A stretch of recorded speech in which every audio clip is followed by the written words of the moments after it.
It's the Fellowship of the Geek Show, a weekly podcast about comics, the comic book industry, and other geek pop culture.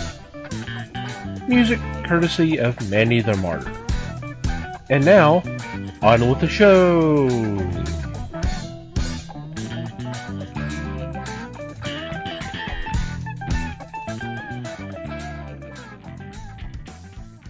Hey there, everybody. It's the Fellowship of the Geeks podcast. My name's Thomas Chick, and joining me for this episode is Mike Marlowe. Hey, gang. Les Webster. Hello. And Liz Newman. Hello, everybody. Hi, Dr. Nick. Oh.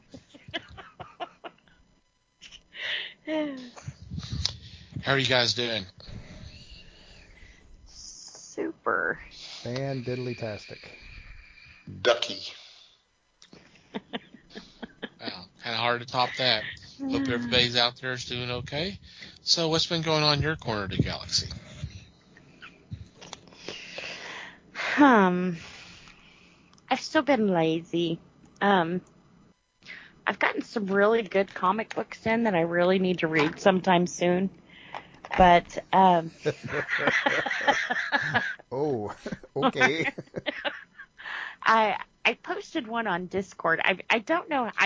I must have seen it and thought it was great, and I don't know if I supported Kickstarter or I don't know. I got 4 of them in the mail anyway. Nice surprise though. Like I said, they're nice comics. You can tell that a lot of thought went into the quality of the comic, just not as artwork and story, but as far as like the paper and the cover of it too. Cover's kind of one of those that's half matte, half gloss kind of cover. It's really nice. Like I said, I'm super excited to get started because it's supposed to be like a horror comic, but it's called Happy Hill. And at first I was thinking, okay, this must be Jason Hill's, or is that his name, Jason Hill? Stephen King's son? Joe Hill. And I thought, it must be Joe Hill stuff. No, it's not Joe Hill. I don't think he would name it after himself, honestly. Yeah. So, I'm going to start that this week, though, so I should have more to report next week. But I also started watching a show. Actually, Phil got me into it. Oh, sure. Yeah. Blame Phil. Oh, this is totally blame Phil kind of show. It's called Anarchapulco. From what I understand, well, from what I've seen, I think this is on HBO. They release new episodes every Sunday. They're 4 into it, but basically what it was is a bunch of anarchists moved to Acapulco. They had a big conference there, and a lot of people just decided, well, this is kind of, the start that we needed. So they kind of moved to Acapulco. Well, everything was great for a while. This is centered around one couple who they came to the first conference. And when they got there, it was kind of like, well, the speakers of this conference aren't really teaching us anything we didn't know already. So by the time the second year came around, they were like, forget this. And they did a show called, it was weird, Anarchaforkabilis or something weird like that, but with the fork in the title of Anarchy and a fork. Well, of course, this stepped on a lot of big toes in the other conference and everything else because this is like huge. We're talking like thousands of people, and these are the people who got like Bitcoin started. So, of course, everything that starts off good, greed comes into play, and that's pretty much what happened here.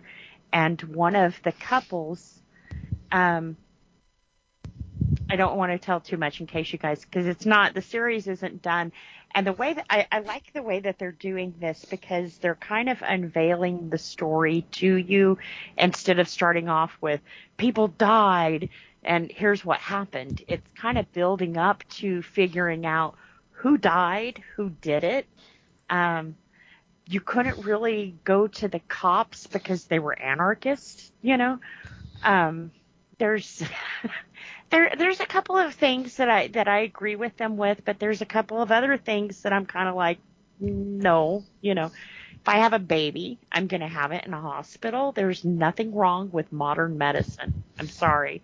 If that makes me a bootlicker, I will lick a boot for penicillin, okay? Well, maybe not penicillin because I'm allergic, but you know what I mean.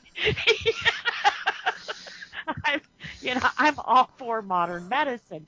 I do think that modern medicine can be abused, and our doctors nowadays have gotten too used to writing a script out for anything instead of figuring out what's wrong.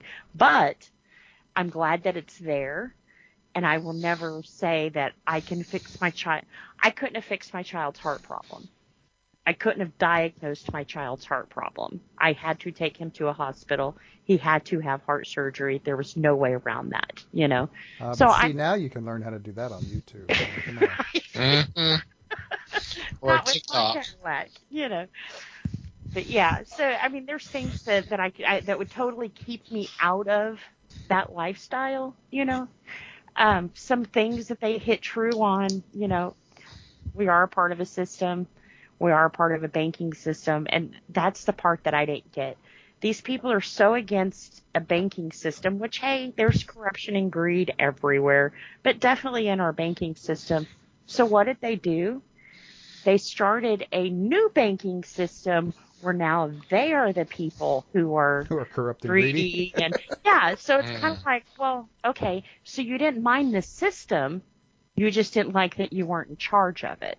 So there's a difference there, goes, yeah. you know. Yeah. But then you have to ask yourself then, is that a true anarchist? No, I don't.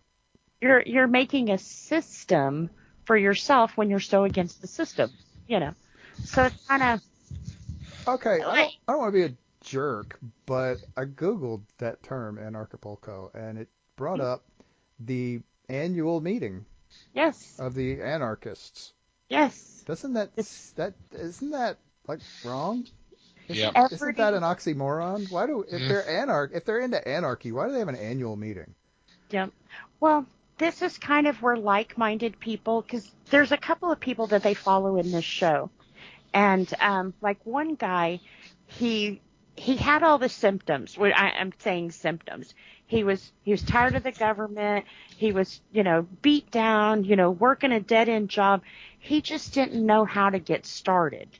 He didn't know where to go, what he could do. How do you get out of the system once you have a birth certificate, you know? And when you go to these conferences, they tell you that. They tell you how public schools are rotting our kids' brains. And, you know, these are all these different classes where a couple of these people, after attending the conference, decided to make that jump. And, you know, not only that, it's a hell of a lot cheaper to live in Acapulco than it is to live here. You know, so people were taking their life savings and going down there and buying a mansion and renting out the rooms. You know, they had their own, like, system, their own city kind of thing centered around these conferences and stuff. And see, at some point you got to ask yourself too, when is it a cult? Right? I mean, you're following one man's ideal and dreams, and it just, you know. So yeah, I there's a few hairs that I split with this show. You know, like I said, I totally understand people with, you know, the system did them wrong and that kind of thing, and wanting a difference. And hey, that's great. And a lot of them denounce their citizenship and they went somewhere else. We're always telling people, you don't like it, leave. They did. So you kind of have to give it to them for that. They did. They actually did it. But I like I said though, actually, Jason, that's where I got Jason from. Jason Blum is doing this with the Blumhouse Productions. So the way that this is set up, like I said, at this point, I'm 4 episodes in, and I'm not sure who's all dead. I'm kind of getting the feeling of who's no longer with us by interviews, because there's a couple of things where it's like, well, you know, Nathan Freeman is one of the main head guys who started Acapulco, and he's not talking on live TV. Well, I say live as in present. All this is clips of previous stuff he's done and him at the conventions and different interviews he's given, but he's not there in person. So it's kind of like, I wonder if he's dead or if he's the guy who killed one of the other ones. So it's at this point, it's kind of like, who did it and who's alive? And it's really interesting because we're down to two different groups. It could either be the cartel or it could be anarchists. So it's an interesting whodunit. Because once again, they don't spell it out for you. You have to watch each episode. And he's once again, Jason Blum, my man, he's good at teasing you because at the very end of each episode, they're like, and then things got weird, and they're like, well, how did things get weird? She's like, weird like murder. Well, of course you want to see the next episode because who the hell got murdered? So he's done really good about drawing you back to, I know you've got to wait a week, but, like today I was sitting there thinking, I wonder who's dead. I wonder who did it.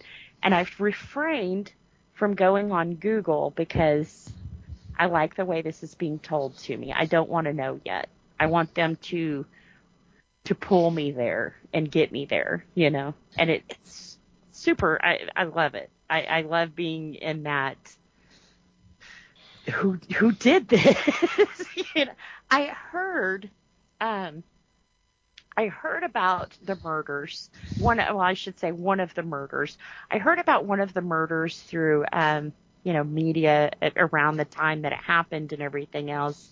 And I will tell you this, the way that the media made it sound and the way that now this documentary is coming into, the media got it way wrong. They painted this guy as someone he totally wasn't. They painted this group as a bunch of just thugs and outlaws, and they really weren't, Some of these people were lawyers and doctors and teachers who came this way, so it's kind of,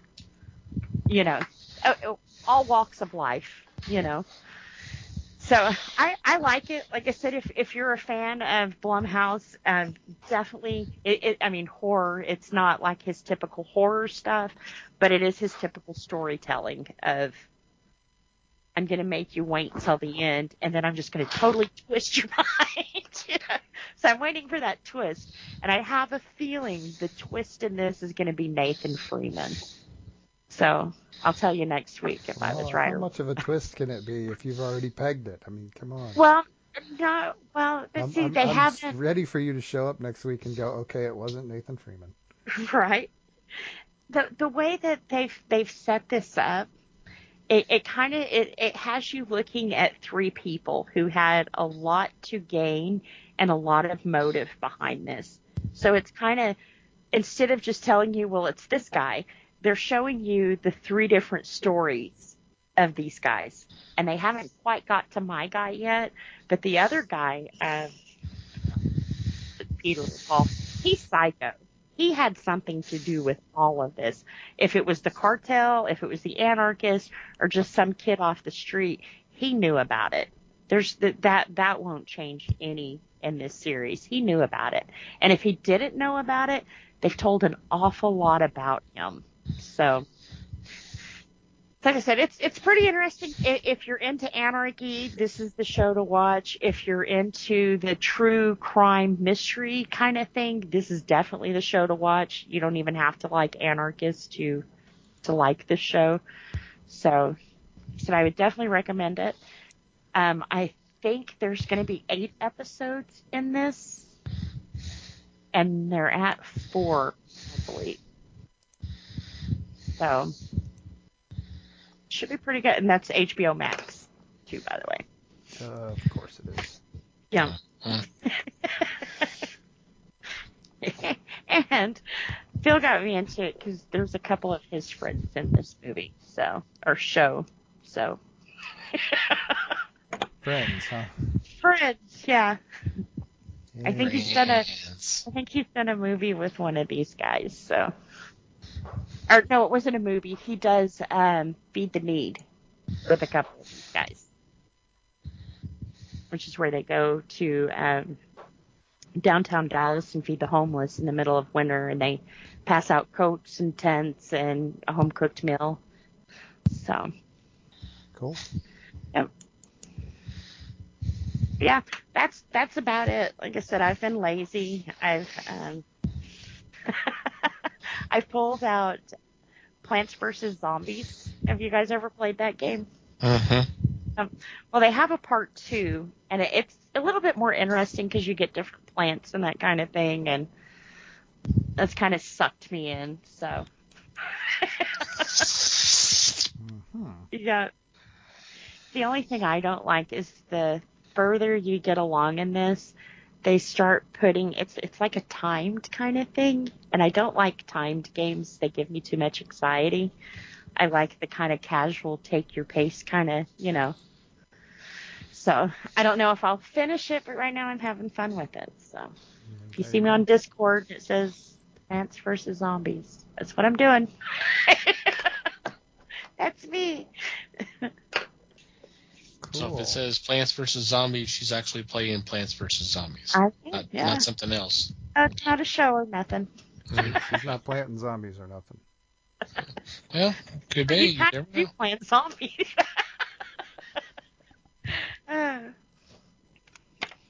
Alrighty, Mikey. Zombie seeds. Anyway.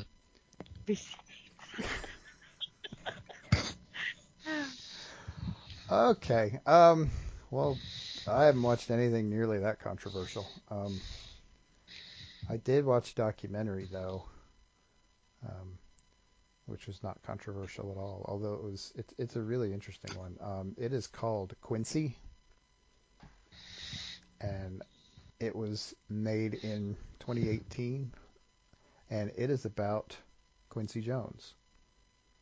And if you are not familiar with the name Quincy Jones, then where the hell have you been for the last 70 years? Good Lord. Listen to a damn record every now and then. Holy crap, people. Anyway, okay, I'm done ranting about that now. But yeah, this was actually kind of controlled, I suspect, by him to an extent, but also by his daughter Rashida. And so it's basically him telling his life story over the course of about 2 hours, and it's also mixed in with some of the stuff he was doing at the time in 2018, 2017, 2018, and this thing doesn't pull any friggin' punches. I will say that. I mean, there are no lie. There are scenes of him laying in a hospital bed in a coma at one point. So they weren't screwing around. They were making a serious damn documentary. He had a hell of a life. I mean, he's still around. He still has it. But it's much easier now for him than it was either at the beginning or at several points along the way. And this thing doesn't hold back much, and it shows him and his personality, and it also talks about a lot of the shit that he did. Dude has had an unbelievable career. I mean, he's one of the few people who have won all of the major awards. He's got an Emmy, he's got a Grammy, he's got an Oscar, he's got a Tony. Not very many people have done that. He produced the best-selling album of all time. He also produced and arranged the best-selling single of all time, which was not on that album. Tons and tons of charity work, tons and tons of political activism along the way, mostly kind of later, but tons and tons of medical problems, which is kind of a weird thing to throw in there, but I mean, some things that really changed his life dramatically. One of the big ones was I think it was in the early 70s. He had an aneurysm. Dang. Yeah. And when they went in and fixed it, when he when he was back kind of up and about again, they were like, okay, now we need to do another surgery to fix the other one that we saw while we were in there. That hasn't happened yet. Damn. Yeah, this was the situation where the doctors told him that he was never allowed to play the trumpet again. Because that was actually how he got his start in music. Was he was a jazz trumpeter for some pretty important bands along the way. I mean, he really got into it through composing and arranging, but yeah, that was where he came from, and yeah, I mean, just an amazing career. 7 children with 4 different women. Not one of the little snippets is it's being interviewed like in the, I don't know, probably in the 90s, and the interviewer asked him a question somewhere along the lines of what's the one thing you wish you could have done in your career better? And he kind of cocked his head a little bit and said marriage, and cracked up along with the interviewer. Yeah. Just never got that right. Just never quite nailed that one down. But yeah, it's a really good documentary. It's an emotional ride for sure, but his life is an emotional ride, so that's not super surprising. So it is most certainly worth checking out. It is on Netflix. What's Nice. the name of it again? Quincy. Quincy. Yeah, I was wondering if you're going to be talking about Quincy Jones or Jack Klugman. So yeah. This time it's Quincy Jones. I mean, we'll see what I watch. We'll see what I watch next week, but no promises. That Sounds is cool. Yeah. He's an interesting dude. Yep. And very talented. Yep. Oh yeah. Cool. Alrighty, Les. Wow. There's a new series. We discussed it before the program. It's on Amazon Prime. And this is based on the best-selling story, Paper Girls. This is an 8-chapter first season, and it is so strong and so good that there's no two ways about it. The acting to me is on point. The actors and actresses are tremendous. And what I can recall, they are following the book by Vaughn and Chang. So if you get the chance, sit down and watch this one. It's a lot of fun. And yes, there are some surprises. But if you know the storyline, it's strong. It's to the point. It is following the books quite closely. The other one that I'm sorry?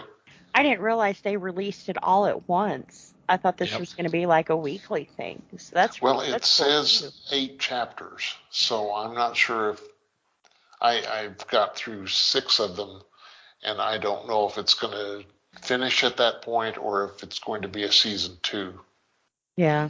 like they were doing for. Well, I'm not even going to get into that one. The other one I am watching is Terminal List.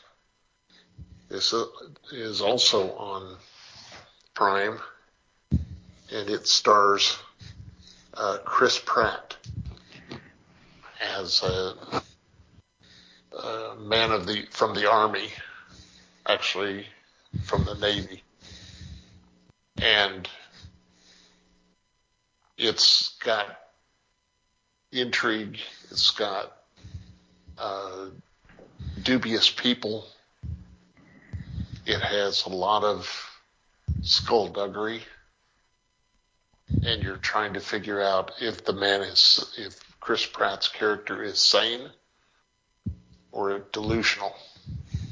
When people start dying, just all of a sudden, I was with him yesterday on the plane flight back, and somebody says he shot himself 2 days ago.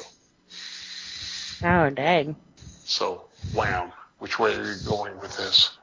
Yeah. Take this one in. Try it out. If it doesn't get you within the first hour, then you're dead. You can walk away from it. Right. We watched the first chapter. I'm sorry. Didn't he also do another Army movie too? Wasn't it like the Chris Kyle story or something? I forget the name of that one now. I think that was Chris Pratt. Was it? I don't know. I was thinking. Maybe not.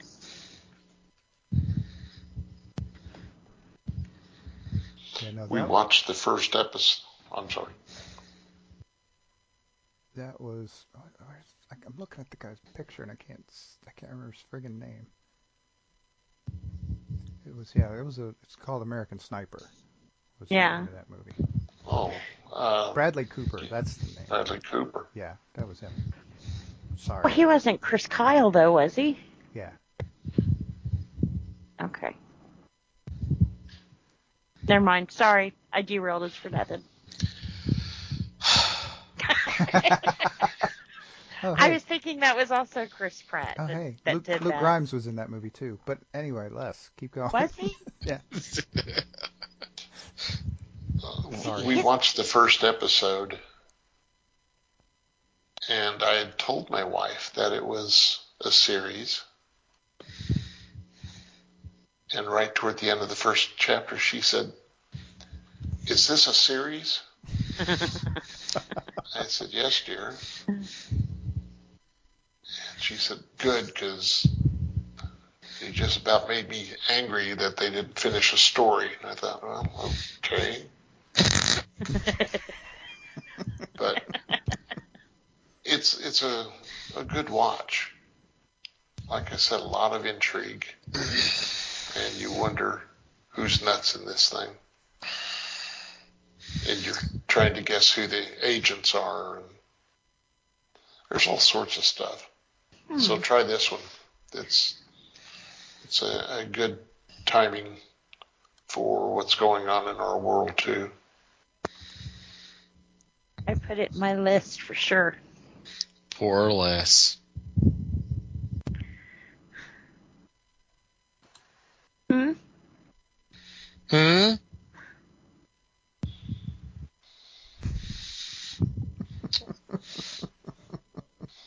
Yes, dear, I have the same question. What the hell? I turned you off, Alexa. Play Baby Shark. No. Oh, I don't know what she's doing. I'm afraid I can't do that, Dave. Yeah, the weird part is why Liz's Alexa calls her Dave. That's the weird part. Mm-hmm. Dave's not here, though. Velma's not here either, but anyway. Yeah, the bitch don't live here. No, the bitch is back.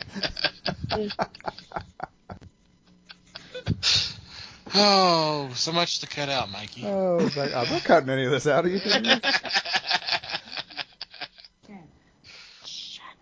There's a button on top. Push the button. I did, and it's Push it harder. now she just ignores me instead of shut up. Push the button, Max. I won't be ignored. No, but your digital swear ass will to be God. unplugged if you ain't careful. Taco has learned where the camera is because he will go and sit right in front of it and start like scooting along on the ground and scratching and everything else, which of course every movement sets this camera off and it tells me inside, hey, motion detected in the shed, and you turn it on and there's Taco looking right at the camera like, see bitch, made you look. I'm famous. Put that shit on YouTube. That's what needs to happen. Yeah, clip them all together. Mm-hmm. Okay, sorry. I think I shut her up. I think. Let's see. Oh, man. Shall we test it out? No, anything but that. Taco decided to run back out there. He needs a little more 15 minutes of fame or something. I don't know. Yeah. Needs another major look.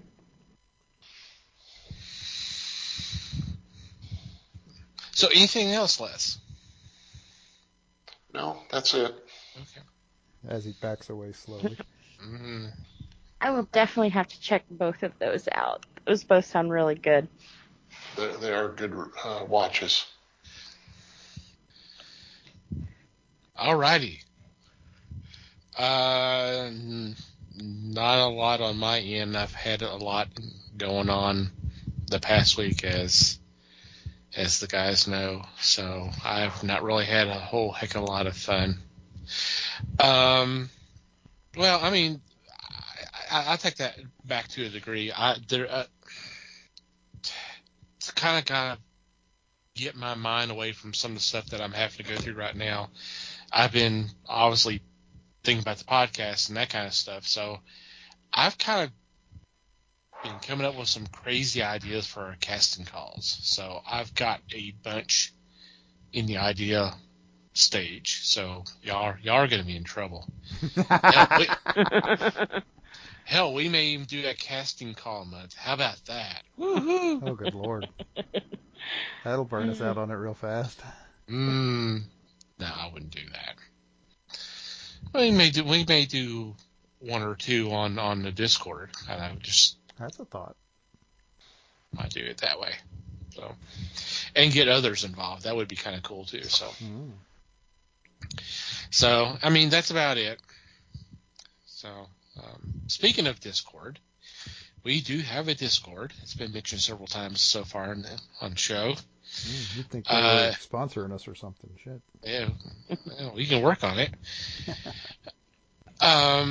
That you're more than welcome to come join us if you'd like to hang out with us when you're not listening to the podcast, or even with you listening to the podcast.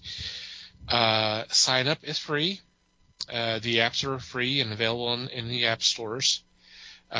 We do have an open invitation on our front page, www.thefellowshipofthegeeks.net. Post news items, stuff for discussions, memes, videos, trailers. Every once in a while we'll post some music. We kind of hadn't been doing that in a bit. I don't know if y'all guys noticed, but a few days back I posted a video of David Bowie and David Gilmour doing Comfortably Numb, which was kind of interesting to hear. And then we'll do some activities. Like I said, we may do a casting call on Discord, a movie night, that kind of thing. So if you're interested, come check us out. And we've been having fun with it. It's been going for about a couple of years now. So come join us. We amuse ourselves, and we're willing to amuse you too. Yeah. Alrighty. Today starts Classic TV Month. So for the next 4 weeks, we are taking a show that's celebrating an anniversary and for discussion. And with today's episode, we are discussing The Adventures of Superman, which celebrates its 70th anniversary. Of course, this is the show that starred George Reeves, Jack Larson. We originally had Phyllis Coates, then it was Noel Neill. Am I remembering correctly? Was it in that order? Yes. Okay. And this ran from 52 to 1958. Originally in black and white, and then it transferred over to color. So let's talk a little bit about The Adventures of Superman. This was a show that I looked forward to every day after school. This was when it was in syndication. And it wasn't that big a challenge to run home to watch it because I lived across the street from the school. But it was definitely, that was on my radar every day.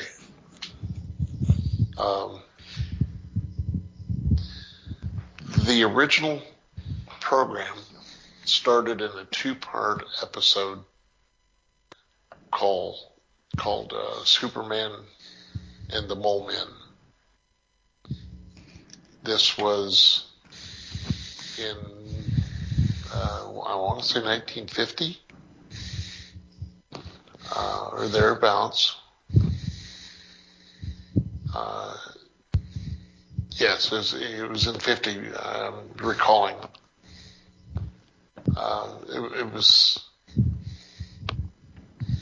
It was fun because we had never seen anything like this on television before.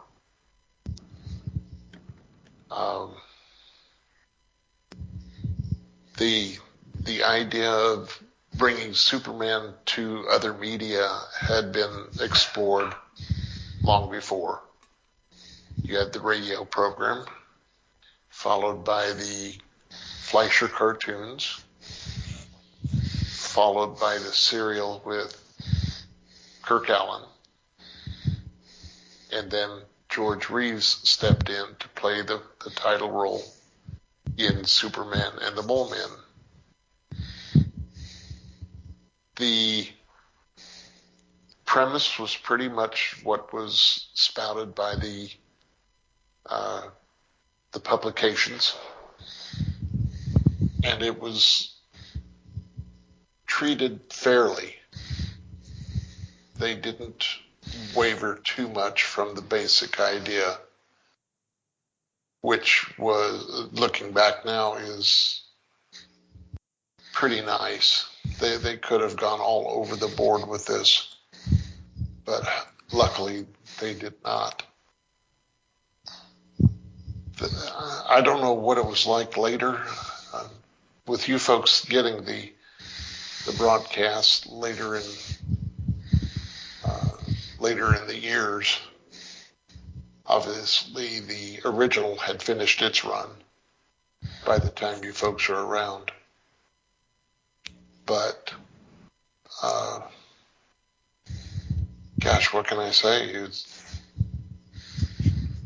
It truly was astounding to see such thought process here, letting Reeves do a lot himself, but there was one time that he decided no more. That's when he fell from a wire when they were trying to recreate him flying. The minute he survived that, he said no more. that's when they came in with a system, and you can see it in the later episodes where he is lying in like a not, you can't say a spoon, but it's similar to a Like a hammock. skiers call half pipe. Oh, okay. And then that is suspended, and he's lying still, and you can see how flat he is lying. So that's the big giveaway. I don't know what else I can say except, just bring in boring information, but what was it like when you folks first saw it? Well, when I first saw George Reeves as Superman, it was actually on the I Love Lucy show. Of course. Of course it was. But hey, there's nothing wrong with that. But it was kind of like, Yes, it is.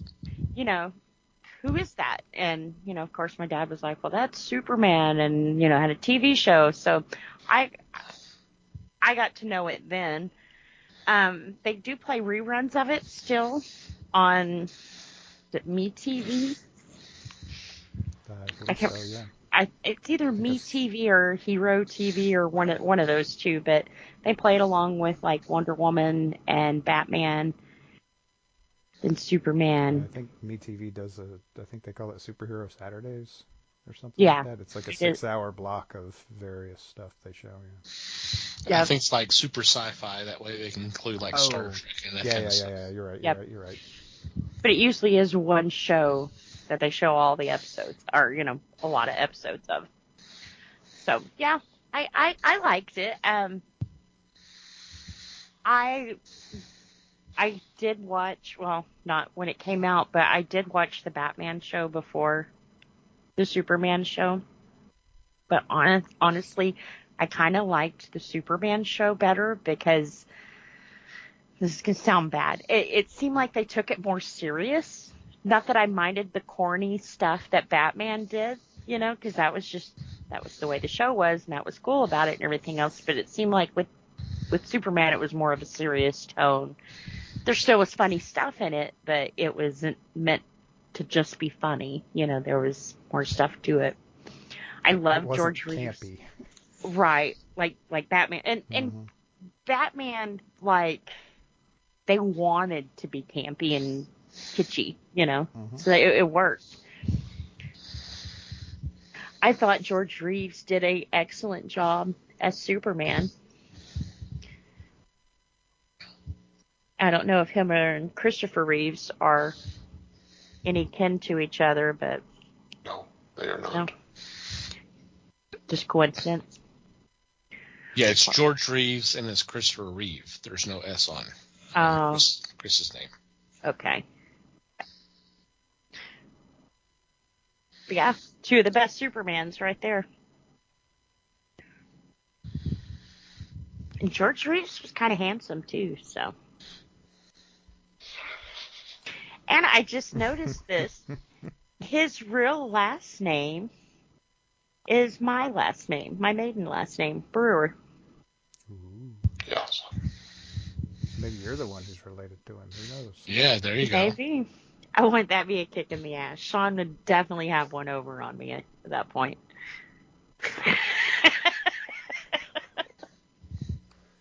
Mm-hmm. So yeah, I liked it. It's definitely, I think the first 2 seasons were black and white and the other 2 seasons were color. And actually, honestly, I prefer the black and white episodes to the color ones. I've always liked black and white TV, though. Again, go figure. Yeah. But again, nothing wrong with it. Yeah. I've always kind of preferred black and white movies anyway. So. Yeah.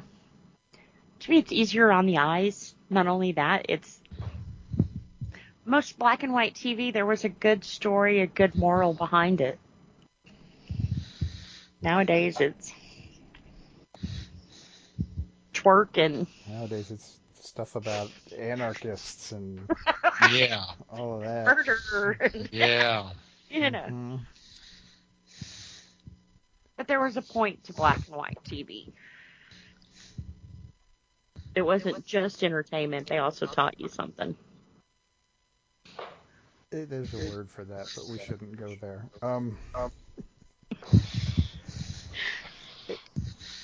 I mean, this is actually the kind of show that I would appreciate more now than I did when I was a kid. I remember seeing some episodes of it when I was a kid. I remember it not really having a big effect on me. I thought it was cool. At this point in my life, I probably think it's more cool. The idea that, I mean, they were pulling off some special effects just by making him fly. I mean, that was For the 50s. right. That was the early 50s. Mm-hmm. I mean, and they're making this guy fly. I mean, did it look fantastic? No, but nothing does the first time you try it. So screw it. It's good.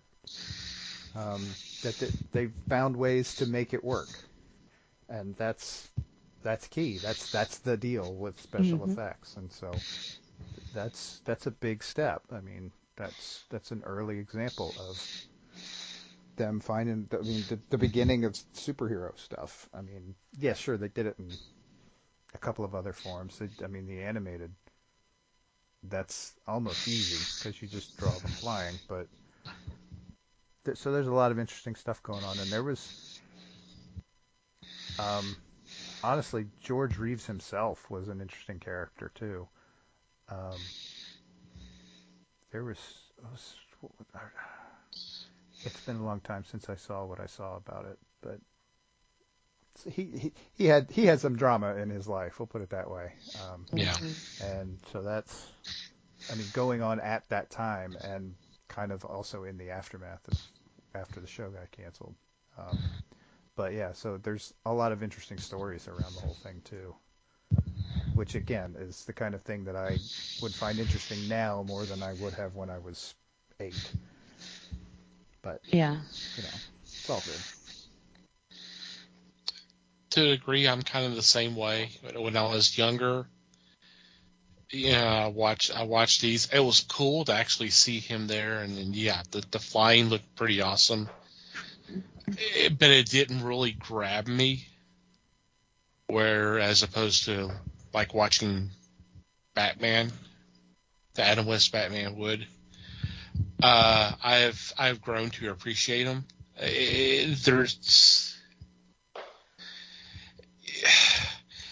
As I get older and I watch those like my teens or so, I'm going, how in the heck can you not tell Clark Kent and Superman? Because he didn't really change his voice.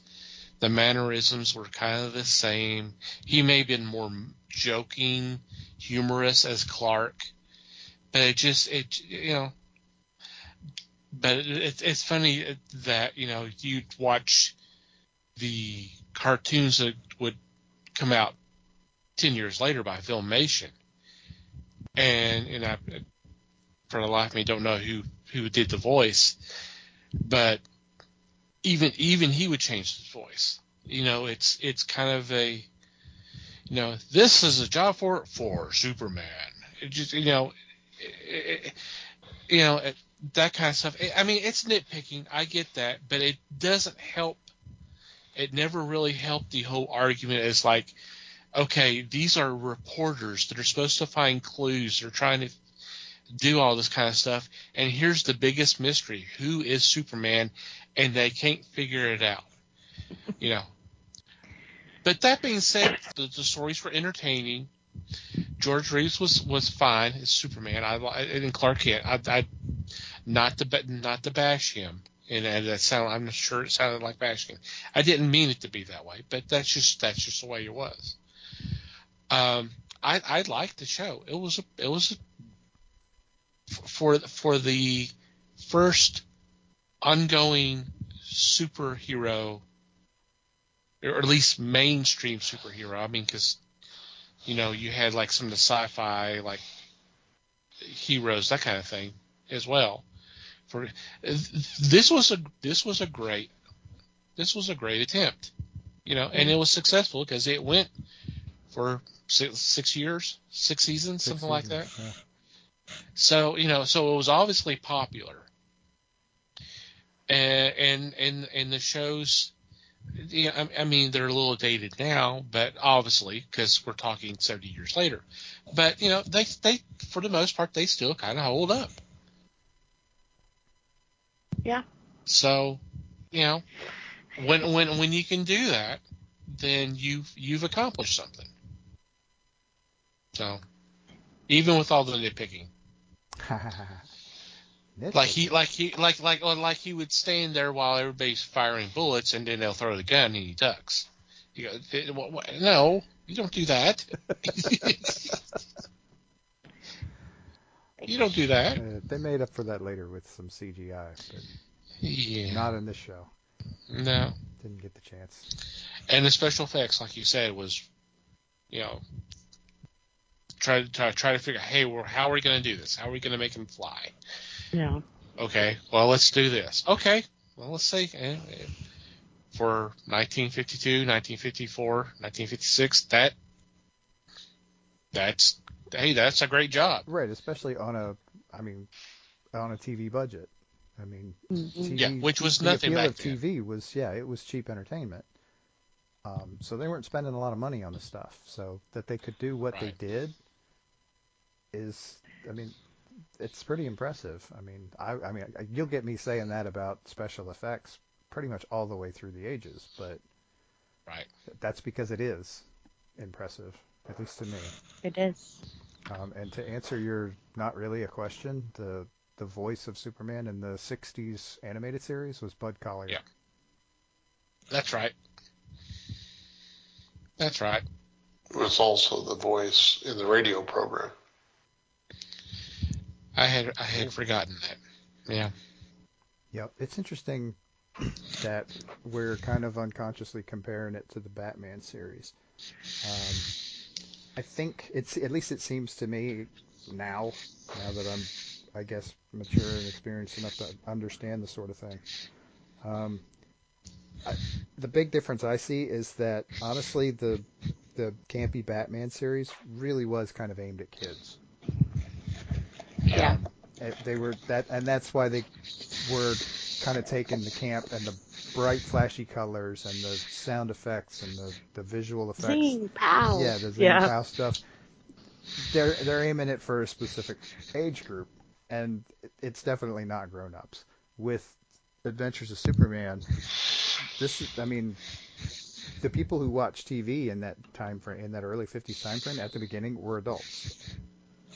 So even though it's a superhero show, it's aimed for grown-ups, and so the stories are going to be a little more serious, and they're going to be less jokey, and they're going to put comedy in because comedy's comedy, and everybody loves that.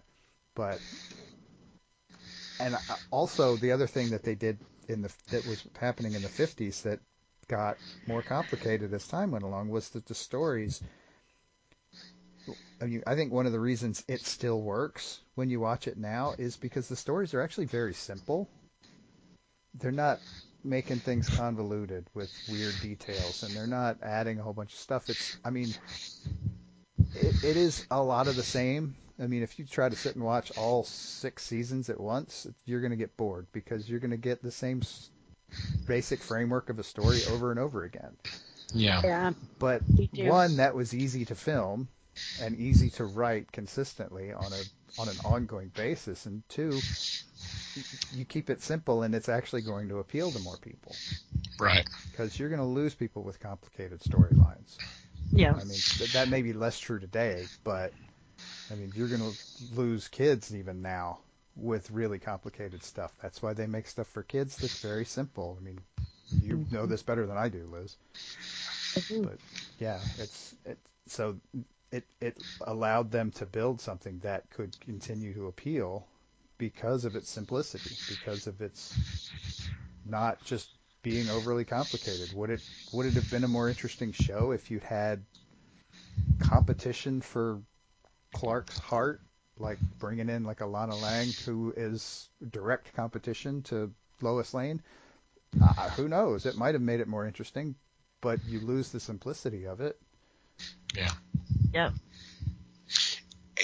And I wonder, you kind of talk about the simplicity and all that, and relatable. Maybe that's the reason why they never tried to incorporate any of the villains from the comics. And honestly, the cartoons didn't either. You know, I mean, I don't remember there being a Lex Luthor in the cartoons. There certainly wasn't one on the TV show. But some of the other ones, it would be hard. It would really be hard to kind of bring in and try to use them in a show, especially with the budget, as you mentioned earlier.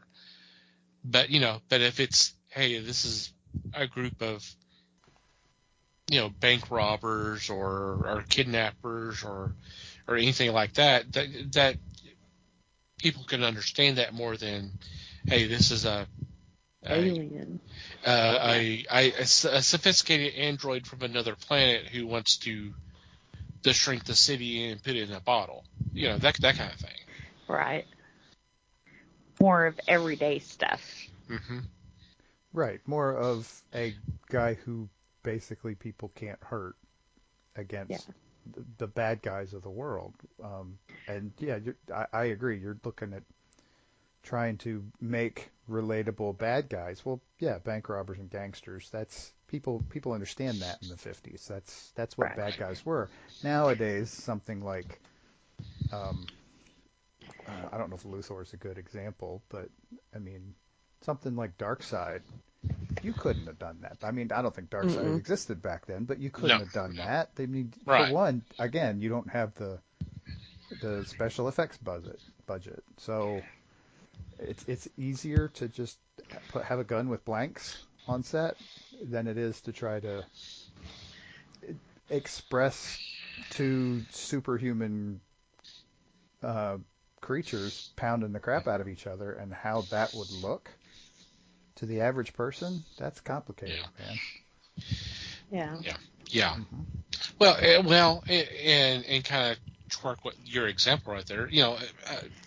Hey, here's a scout ship from another planet for a possible invasion, and all of a sudden you've got him ray guns and that kind of stuff. Not only is that not relatable, it back then probably be laughable. Going, what the hell's going on here? Right. I mean, the closest thing you had to a serious take on that was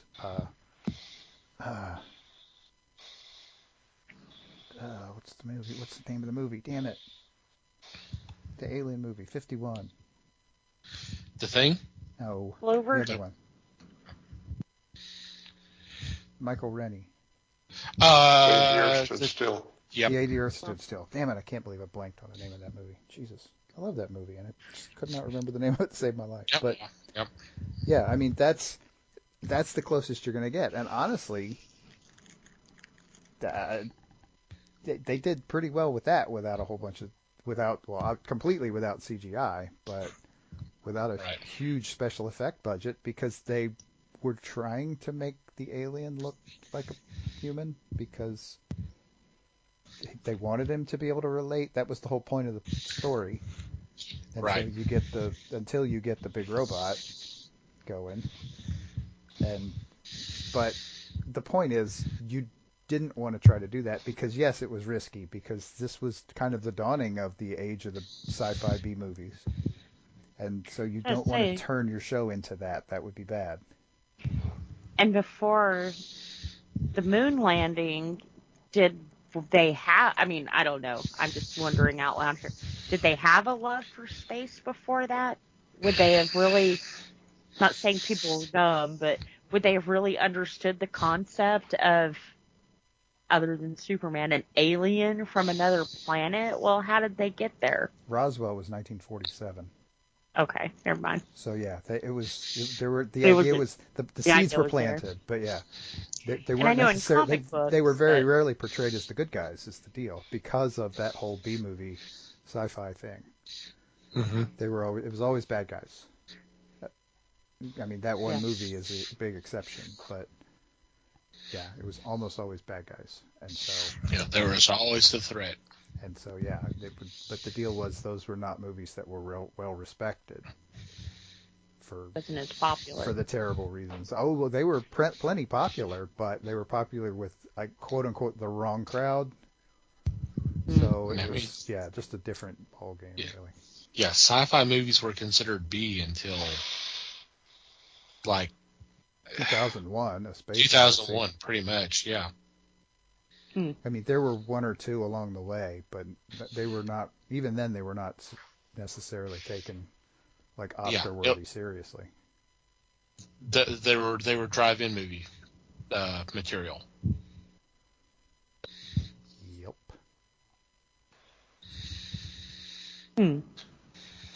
Now, if I may, I'm going to take exception to the idea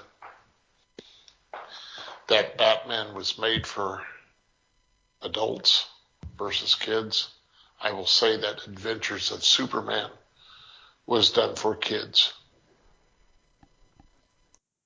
Batman, to me, was done for teenagers because they used the vernacular of the teens versus what parents would think. Because I look at my parents and they said, "What crap are you watching here?" Right. Superman, they really didn't have a problem with, but of course, then at that time, you probably had 3 channels, Yeah. maybe 4, 5 if you had UHF channel somewhere.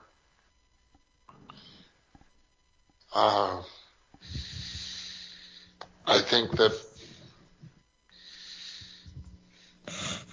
that Batman in comparison was, like I said, was done for the teenagers.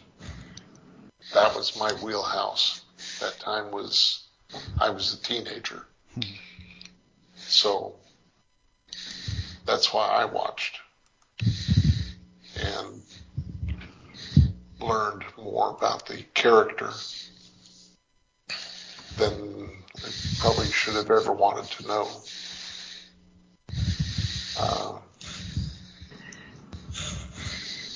Yes. It was, to me, it was just different. It was different times because in the 50s you had the space race, you had the threat of the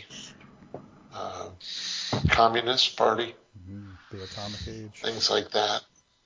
I'm sorry? The Atomic Age, the Atomic Fear. Yes, the Atomic Age.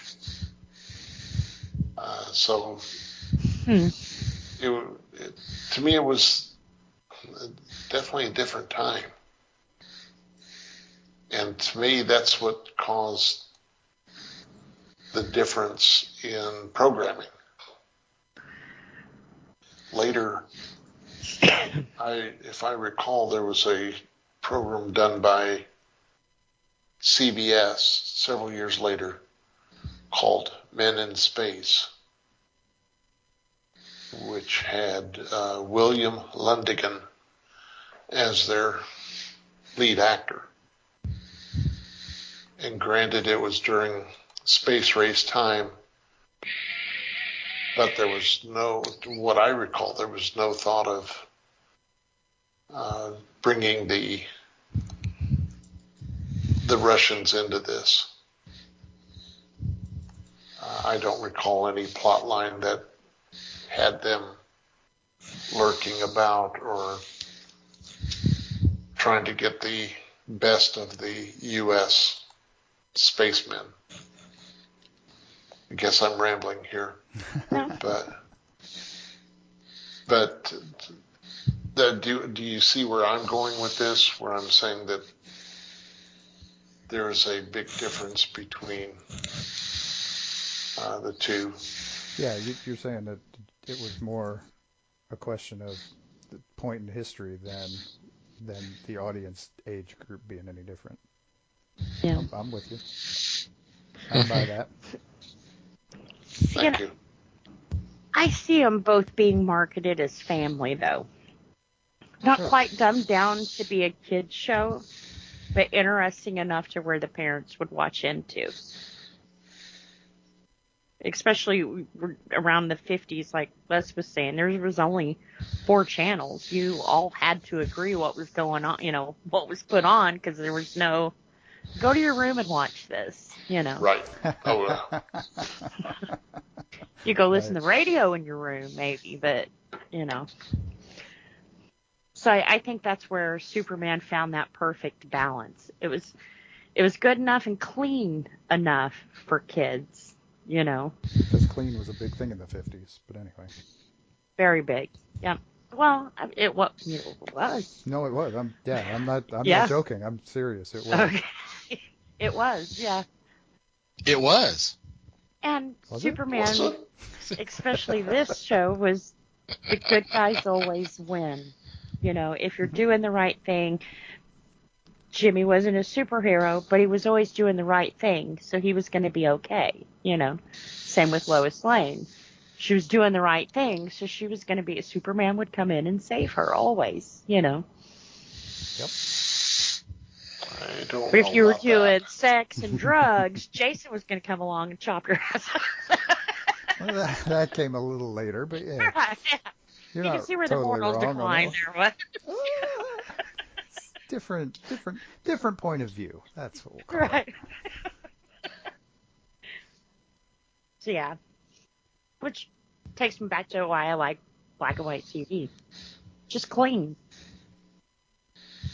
You didn't have to curse or get naked for people to enjoy your show. Certainly unencumbered by all that color. Oh. Right.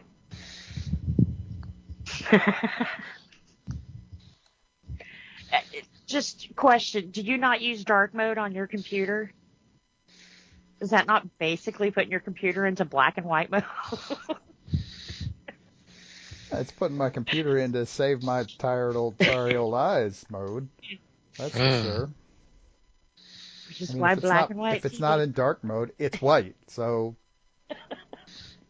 and all colory and I don't do it when I'm watching movies.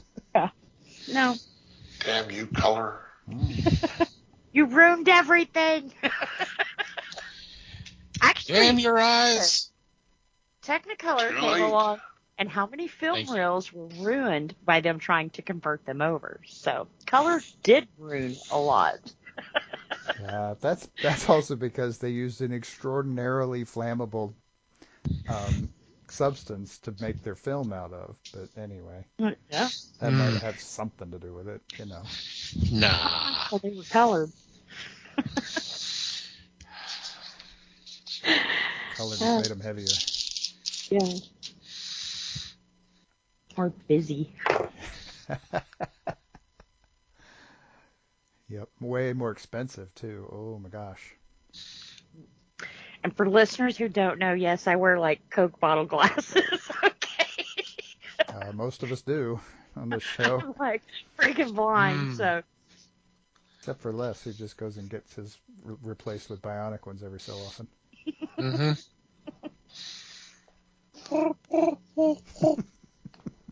Wait till I leap. Mm. Okay. Shall we talk about the elephant in the room on this or not? There was an elephant in this show? What? Say there's an elephant? You guys freaking missed it. I can't believe it. Well, that's what you're supposed to do with an elephant in the room. You're Season- supposed to miss it. Season Pink? I Season thought we 4. weren't talking about him. Season 4. Yeah. That was the episode with Giganto.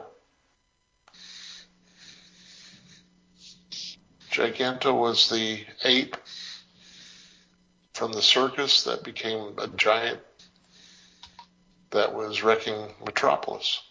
You guys don't remember that? Don't remember that. I don't remember seeing I that. have not watched this show in Exactly. so many years. I just watched like 50 episodes, and I guess I missed that one. Well, you need to go back then, dear. Start over I missed again. Giganto. And in the meantime, I'll say, gotcha. Mm-hmm. So it's the elephant in the room then. So what was the actual elephant? The actual elephant is the death of Superman.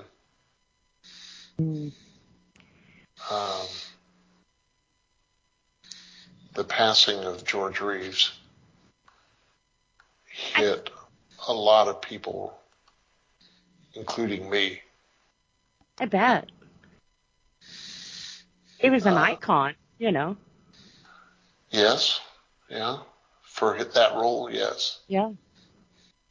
But as we know, he did not like playing the role. He was really against playing Superman because it did not allow him to expand Yeah. and do other things. Well, you get Instead, he got to do typecasted. things like Lucy, Yeah. playing the same role. And opening children's hospitals and, yeah. Which to me seems like one of the reasons why he continued to do it, though. He didn't like the role he had taken, but he was going to do the role because people looked to him to do it. Yeah, you know, they looked up to him. And that was something I felt like he didn't want to let people down. No, I don't believe he wanted to ever let somebody down. Yeah. They did the movie that was covering the passing of George Reeves, Hollywood. and that was Hollywoodland. Mm-hmm. Starring If Ben you get a Affleck. chance, Mm-hmm. yes. If you get Before a his chance, days as that's Batman. a pretty good movie. It is. It is a really good movie. Anytime we do things like this, the first research I do is the stars. And I didn't know. I knew someone had told me that he had committed suicide, and then when looking back, it was kind of like, wow, I didn't know that. I did see that there was like a couple of other conspiracies out there, and I would hate to think that he killed himself. That, like you had said, he was trapped in a role that he didn't want, and kind of stifled at that point. But outside, once again, there's no social media or internet at this point, so you didn't really know what was going on outside of the set, or hell, even on the set, as we're finding out nowadays. I would hate to think that he would do that. But if I was to look back on someone like Robin Williams' life, I would tell you there is no way ever he would do that. But he did. So it's kind of... I don't want to think that he did, but, But you're not going to be delusional about it either. Right. Because more signs than not point to that than the other conspiracies that float around right now. Mm-hmm. Okay, there I'm going to take exception too. A couple things. Mm-hmm. To me, he did not commit suicide. George Reeves was found on his bed with a gunshot wound. I'll agree to that. Yeah. And the gun was there. I'll agree to that. But what I don't agree with is the fact that the gun was under him. How do you commit suicide with a pistol And fall on top of it. and fall on top of it when you're actually seated when you get shot? That is weird. And two, like I said, I feel that he stayed in a role because he felt like he was a role model to people. Why would he want to put that out to kids that Superman killed himself? You know, if it was important enough to him to be miserable in a role, why would he do that to his audience? You know, which he knew at the point was kids too. I can agree to that, yes. There are a couple of things that you can look up. First is on YouTube. Sorry, I can't remember the name of it, but it covers all of all of the actors that played Superman. Very good program. There's also a book out called Hollywood Kryptonite, and it deals with the passing of Reeves. And they really pick that apart. Pick it apart as to how he died. By suicide or by murder.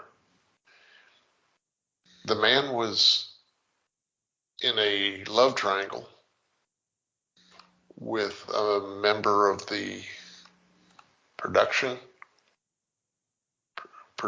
crew, not the crew, but a producer.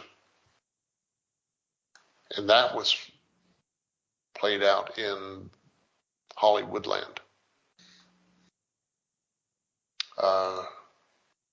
He had this affair with the woman. He decided to call it off, and then he was found dead. And there's more to it than that, but these are the items that really make my mind go crazy.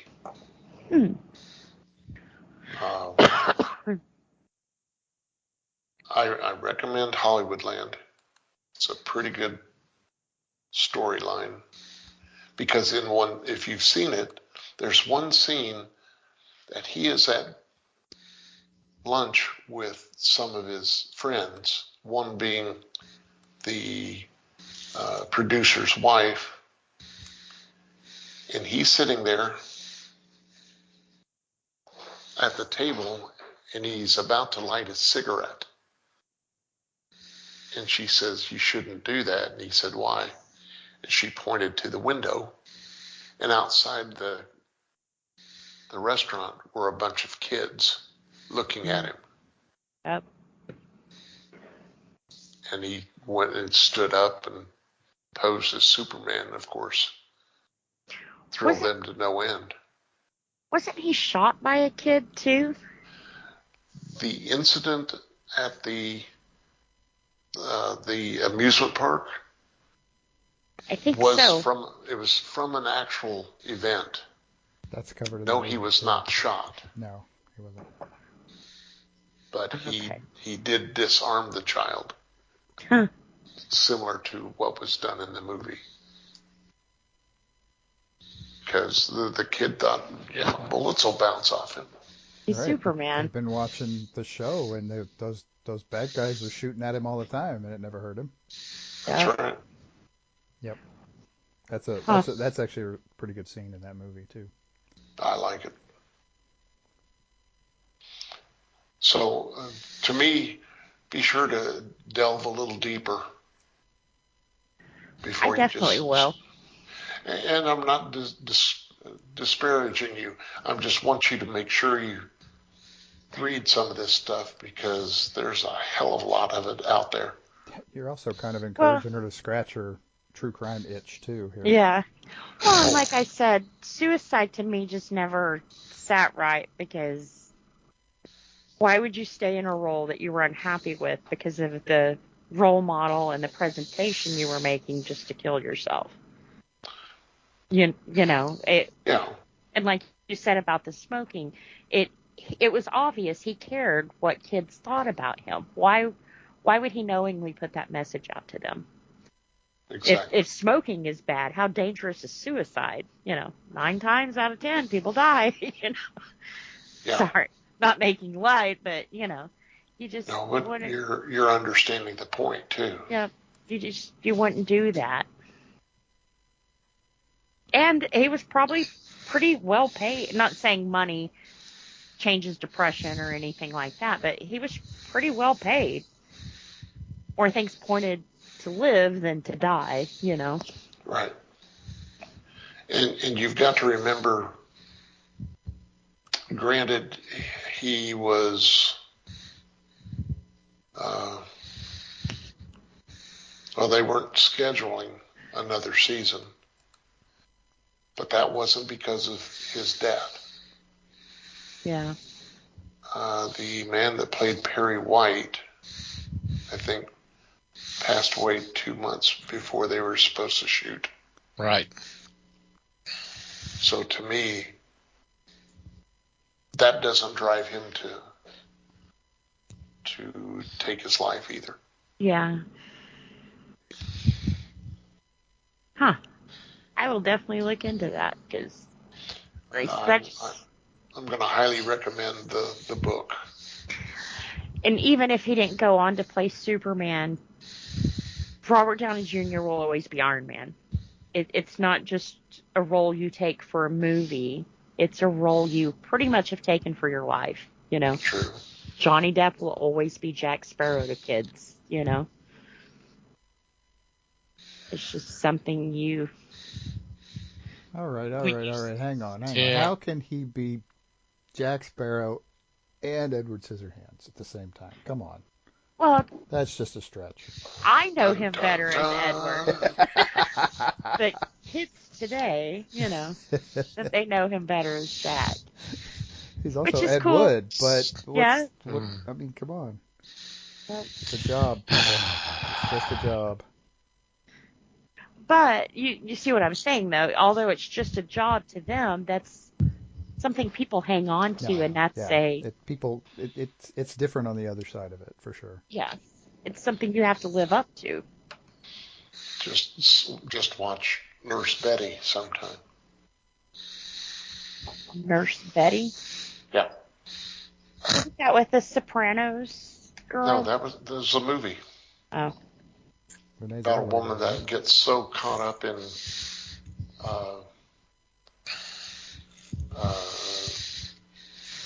soap operas that she thinks that the actors on soap operas are real. Huh. The actors are real, but she sees them as their characters being real. Yeah. That's pretty good stuff too. Isn't that also the plot of Galaxy Quest? Yeah. Essentially, it is. Yes.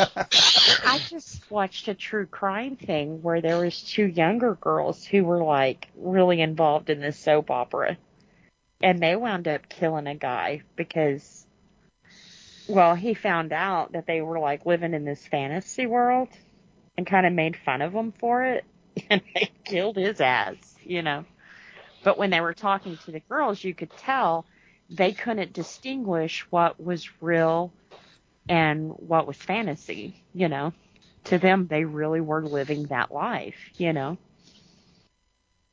crazy, but... Kinda. Yeah. It's true, though.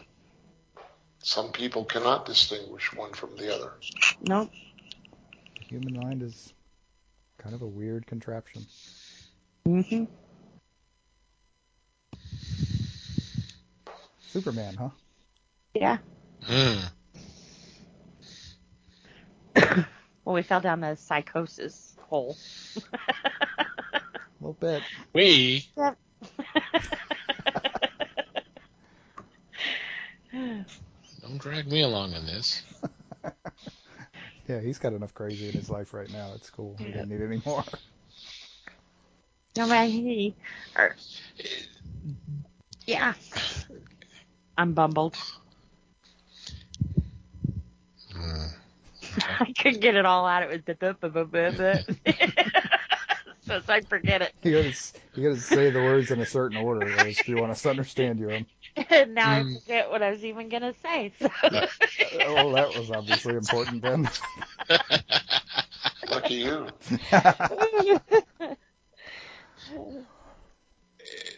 Here's something interesting that I did not know. That they were actually going to try to continue the show, but actually retool it as Jimmy Olsen. Yes. And then they were going to use some of the footage of George Reeves from previous episodes, and then a stand-in for them to have Superman in the show. But Larson said, "No, I don't want to do that." True. Very true. That's wild. I can see why, really. Yeah, I mean, I totally agree with Larson's decision, but it just. Which is weird because we're doing that like all the time now. Well, it happened back then at times too. Yeah. I mean, we talked about fake Shemp before. Yeah, we did. I mean, Same a deal. couple of weeks ago, Tupac was on a concert. It happens a lot more than. To me, that's just kind of icky. Oh, it's more than kind of icky. Yeah. Well, and I hate to go there, but like this new Star Wars with Carrie Fisher, to me that was kind of icky too. I know people wanted a last goodbye and everything else, but it was just kind of, I don't know. Icky, yeah. Well, and then it also makes you question, would she have wanted that? Tupac, would he have wanted that? They're not here to ask, so it's just better leave it alone, Right, so you kind of need to ask about the motivations of who's doing it and why. Right. And not just do it to do it. And not just do it for money. They had talked about doing that to Kurt Cobain, and it was like, no. They tried to do it with Ronnie Dio. That's icky. It is icky.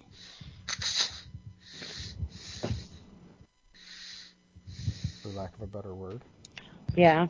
I couldn't find a better word either, but it's a word and it works. Yeah, and it describes it pretty well. It really does.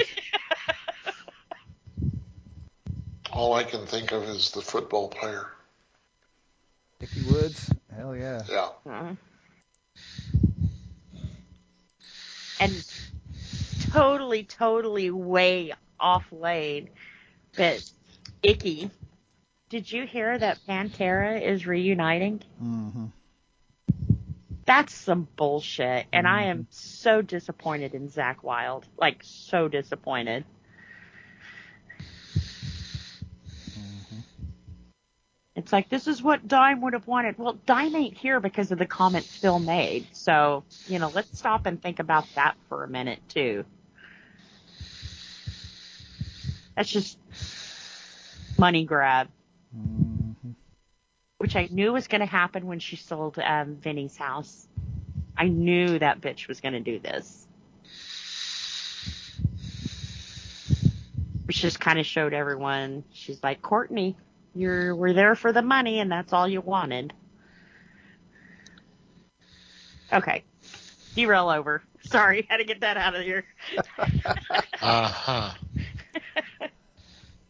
People I don't know, so that's fine. Well, it is icky. So, Superman. Yeah. Not icky at all. Should have been on that stage with Dime. And I thought we were going to drop it. Right. Sorry. Oh, come on, you've met Liz. Jeez, you know better than this. Yeah, well, exactly. That's true. It's still in my brain going,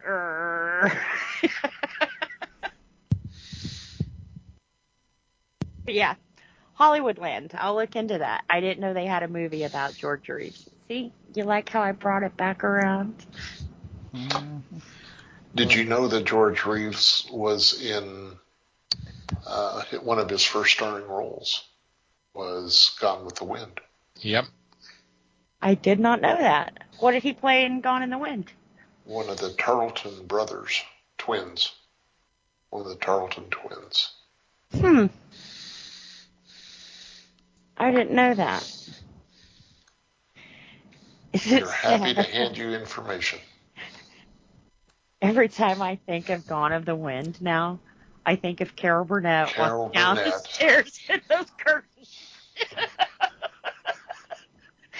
I just saw them in the window.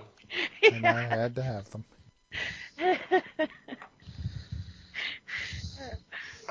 I don't know if she ruined a classic or made it better.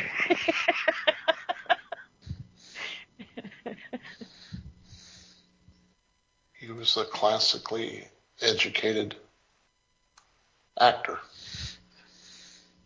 One of those that went to the big time schools. See, he kind of put that presence out, that kind of confidence. I agree. I think so. He was good for the role. Whether the role was good for him or not is a different story. But Yep.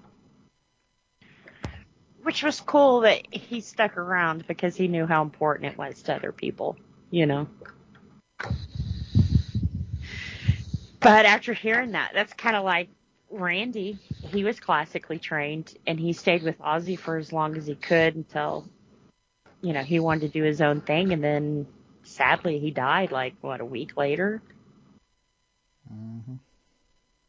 Where was Ozzy's wife at that time? Sharon! She was around. Yeah, she's been there from the beginning. That's what I'm trying to say. Let's start a conspiracy. I know that when Randy told Ozzy that he was leaving because he kind of felt like, you know, he was classically trained. Sure, what he was doing was ahead of its time, but he felt stifled. Like he couldn't do what he really loved. And Ozzy slapped him, and I think Sharon was the one who told him just to get the F out then. And that's the last thing that Ozzy and Sharon told him before he died. And now he's all boo-hoo-hoo on reunion tours. It's like, shut up, dude. You're crying out of guilt. Is that the conspiracy theory? It's a good start, That's anyway. a pretty good. That's a keeper. Yep. I fell out of love with Ozzy. Obviously. Yeah. All right. Well, any final thoughts on Superman before we take a break? So one question. So we had Superman, and it lasted 4 seasons. 6. Was there or 6. 6? Was there anything in between Superman and the Batman show? Was there another TV comic movie or TV show, or was that Superman the end of it until Batman came along? Maybe animated, but nothing live action. Nothing live action. It's cool. Nope. That's all I had.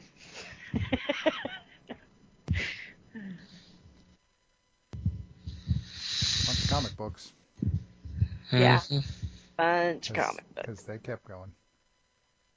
We're coming up on 85? Yep. 86 years? Yeah. 85 next year, because there's DC's putting out a new collection next year. Yep. Of course they are. Mm-hmm. Actually, I am picking up that reprint of Death of Superman that they're doing. Just because Cool. I have the originals too. Cool. That's reasonable. Mm-hmm. So definitely check out the show. Yes, Absolutely. for sure. Please. Someone had to turn it around, so I did. Thanks. I got to do something. It gotta be me. I just gotta be me. Never mind. On that bad note, we're going to take a quick break and be back with Geek News for You.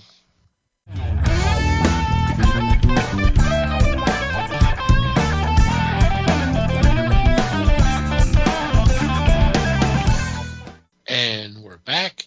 It is time for Geek News for You, where we bring a couple of news items to the table for discussion. This week, it's Les and myself. And Les, what is your news item? My news item is concerning the Image Comics public domain number 2. This is a title that I spoke of before, and I think it's a really good read. In this one, in this issue, you find that Sid Dallas, who is the co-creator of the character Domain, is found to be the owner of the character Domain, according to an old contract. This has divided his family because his youngest son, wants to contest Singular Comics' claim to the property, while the older son wants to back him. So this is kind of a biography of sorts for Chip Zdarsky, the creator of Public Domain, and how he was being dealt by the big two. So I guess my question is, which way do you go? Do you say, this character is mine, and I can do what I want, and I don't have to put up with the shenanigans that the predecessors have had, making it a marketable character as in movies or TV or just any other media? Or do you just give up the right to the character and say, he's yours, you can do what you want? Problem is, if you give up the right, then you've got nothing really to support your family, as in Sid's case. If you retain the right, then you've got problems with new contracts and the like.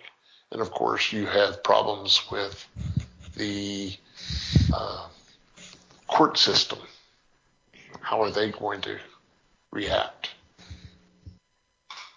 This to me is a major thing, and I hope people will read this and take it to heart with all of the problems we've had in the past for creator rights and such. So if I may, I'll open it to you folks. I like it. You like this? You like what Les is saying, or you like that No. Slurpee? Yeah, I like the whole premise. Isn't it a comic book? It is. Yes. Yeah. Yeah, there's a lot of underlying possibility in there. There's a lot of stuff going on. And honestly, Zdarsky is a good enough storyteller and enough of a smartass to kind of take it wherever he wants. So the story itself sounds interesting. It is also hinting at the very, very difficult struggles of past creators at trying to get the rights back for their own stuff. And it seems like that stuff, it's still going on all the time. I mean, so there's clearly not a good answer to it yet. Where that answer is going to come from, who knows? Because when they've gotten into the legal system, it has not necessarily gone well for the creators. No. Because this is the U.S. I mean, our legal system is definitely geared towards corporations, unfortunately, rather than individual creators. Also, corporations have a lot more money for lawyers than a poor comic book writer or artist. True. So Yeah. it's a rough one. It is good on him for building a story around the concept, and hopefully it does. I agree with you. Hopefully it does draw some attention to the idea. I also hope he resolves this.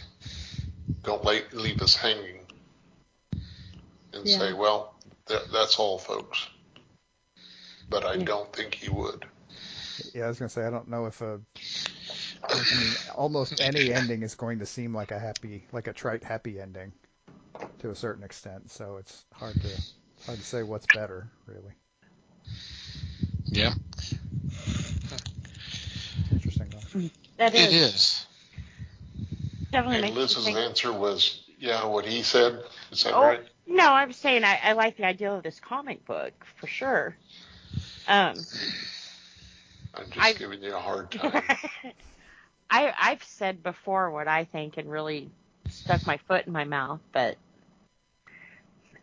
I don't know. I understand it's two different kinds of work, but like Phil goes to work every day and he builds cabinets. He's paid for that job. He can't later go back in and say, well, I'm going to take all this because I did this. I made this. Yeah, but we paid you for that job. So I don't know. Creative is a little differently because it came from your mind. I don't know. So. Well, yeah, but also, I mean, people keep taking the job, Yeah. knowing that they're not going to own any of it at the end. Right. I mean, honestly, and as weird as as impossible a situation as it may sound like, as long as that keeps happening, you're going to keep having this issue. Right. For various reasons, on both sides of the thing. It's just, it gets really complicated really fast. And you have to decide how far you have to go back. You know, think of all the good runs we've had on Batman, but Bill Finger's no longer with us. So it's kind of like, who gets credit for that? Well, DC gets credit for that because he paid both these guys to do that. Well, and at this point, it's not even about the credit; it's more about the money. Mm-hmm. I mean, Compensation. Who makes the profit for it? And and the answer is DC, because DC at this point owns Batman, because that's how the whole deal went down. Right. So that's what they originally contracted someone to do for them. Right. And as long as people keep signing contracts that are worded the same way, Yep. it's going to keep being a problem. Right. So they definitely need to work out that. Now, I do think there's that no motivation for DC to change what they're doing, because they're still making the money. Well, because people are still signing those contracts. Mm-hmm. You know. And with if our anybody, economy and job market the way it is, if you don't like your job, it's easy to go find another one. Right? So it's kind of, you don't have to sign that contract no longer. You can go, well, I can go shop this somewhere else and they'll give me, there's more. Well, you say There's that, no but you play can't on go the shop another Batman. You can't go shop a Batman story somewhere else. That doesn't work. No, you can't. No. And honestly, if you don't sign that deal, there's 500 other people out back waiting to sign that deal. Yeah. So at that point, you have to say what's important to me. Right. You either do have I to want do it or royalties not. and credit later on, or do I want this paycheck today and do this and do I want to get feed my family now? right, or put my foot in the door?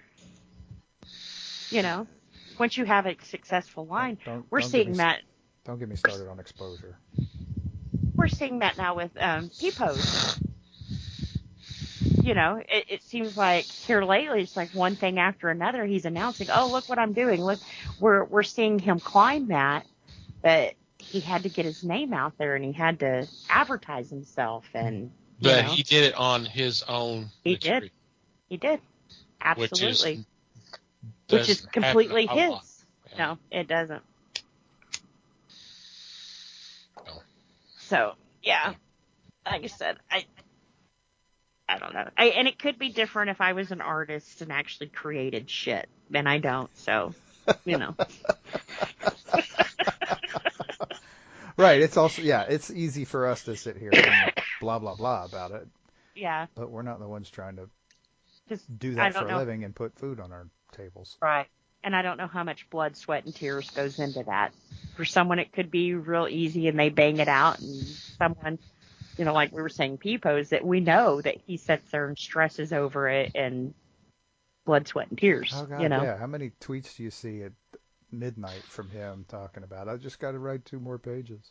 Yeah. All the time. So I would hope he got a good contract.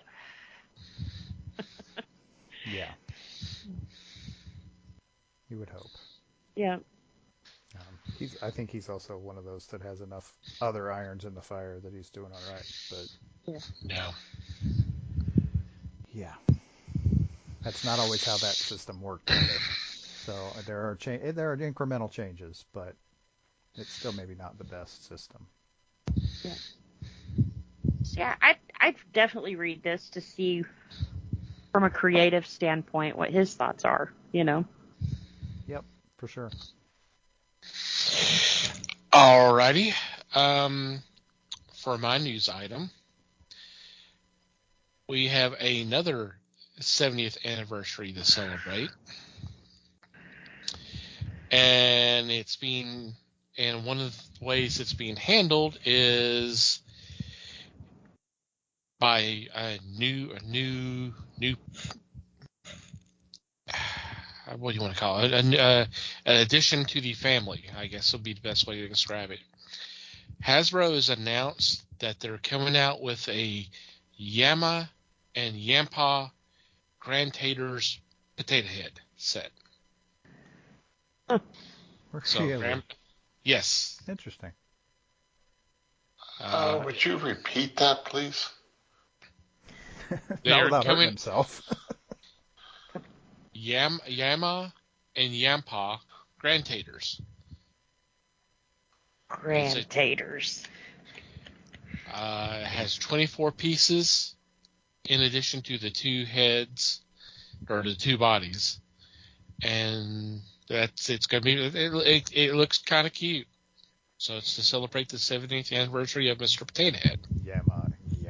Now, where can I get one? No, we're not telling you. No. Well, I tell you what, you go to our website where I have the link to the item, and it can tell you where you can get them. You need to post that in the show notes, like we did. It'll be show notes. It'll also be on the website. So yeah. I'm giving you a hard time. Heck yeah, with a grandbaby obsessed with taters. Come on, I need a grand tater. You have to. Not your decision. It has to be done. It has to. I mean, the universe has spoken. Don't blame the grandchild. Have you ever tried to give her a sweet potato instead of a regular potato? No. Maybe worth a shot. Yeah. I will when I get these. There you go.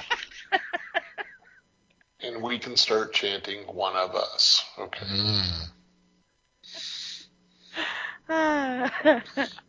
Yampa. Mm-hmm. Very cute. I'm torn between thinking, man, that's really clever, and God, that's offensive. But anyway. Oh my God. It can be both. Given what I do for a living outside of all of this, yeah, it's just, makes my head hurt just a tiny bit, but it's cool. All right. I was kidding about posting that in the show notes, just so you know I wasn't being a bitch or anything. No. Right. Sure. That's how I took it. Uh-huh. I took it as, you were pushing the show notes. That's how I am going to continue to choose to take it. I have to get that. That is cute. And actually not bad. $17 for both of them. All right, you'd have paid triple that, huh? Yep. Actually, let me pick one up, and you can pay triple it. I'll sell it to you for There you go. no problem. Damn it, I wasn't fast enough.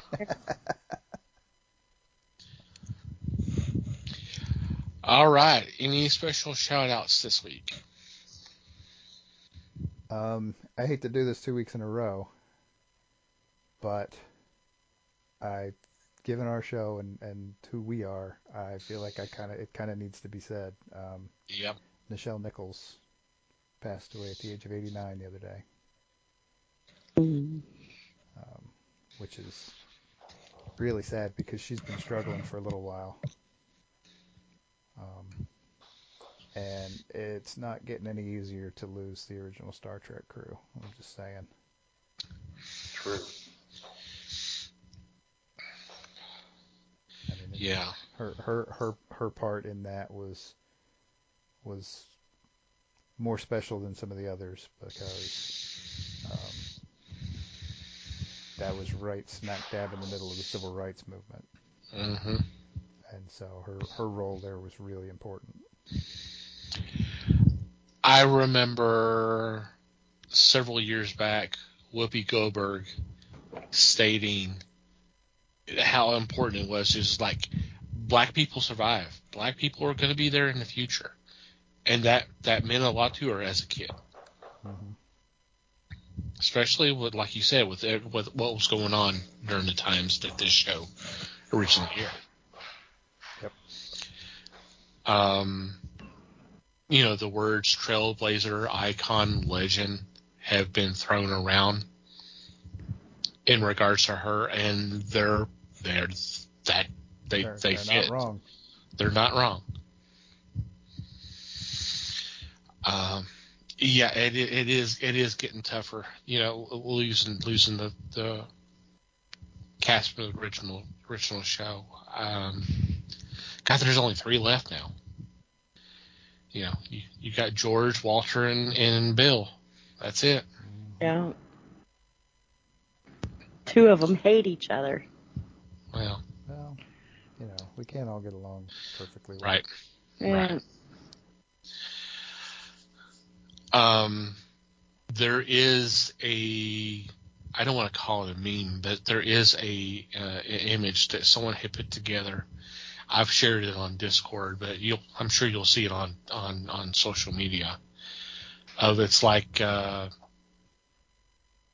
of her showing up on the Enterprise, and there's the rest of the cast members who are no longer with us, and welcoming her and all that. It was nice. I saw that, and I started to kind of tear up. I was like, that was well done. Yep. That was nice. Yeah. I'm glad you tracked that down because that is pretty special. Yeah. So she will be missed. Mm-hmm. Any other special shout outs?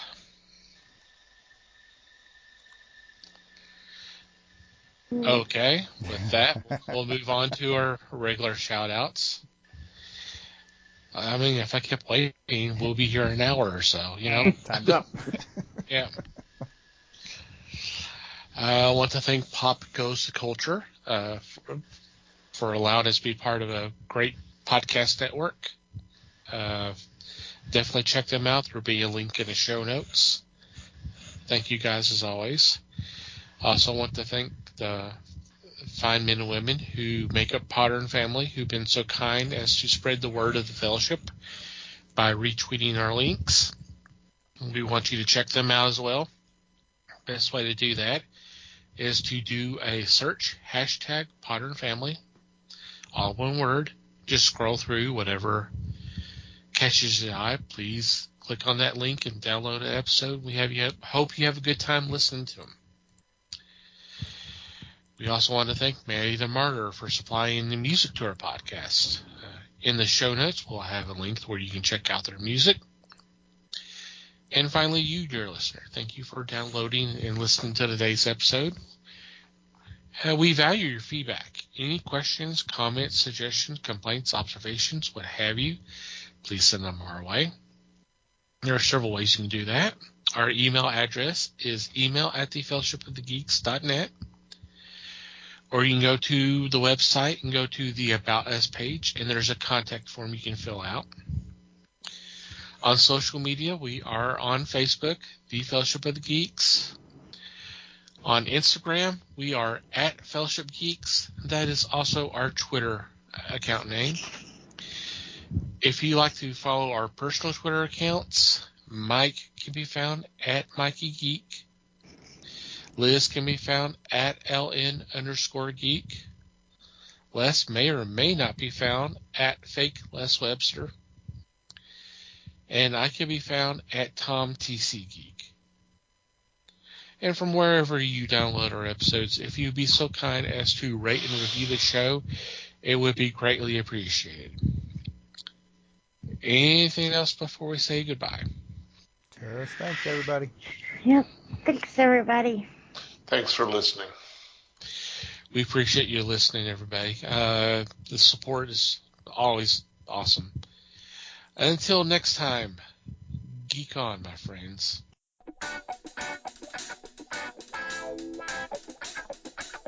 We thank you for listening to the show. Comments, suggestions, and questions can be sent to email@thefellowshipofthegeeks.net. You can follow us on Facebook at The Fellowship of the Geeks and on Twitter at Fellowship Geeks. Until next time,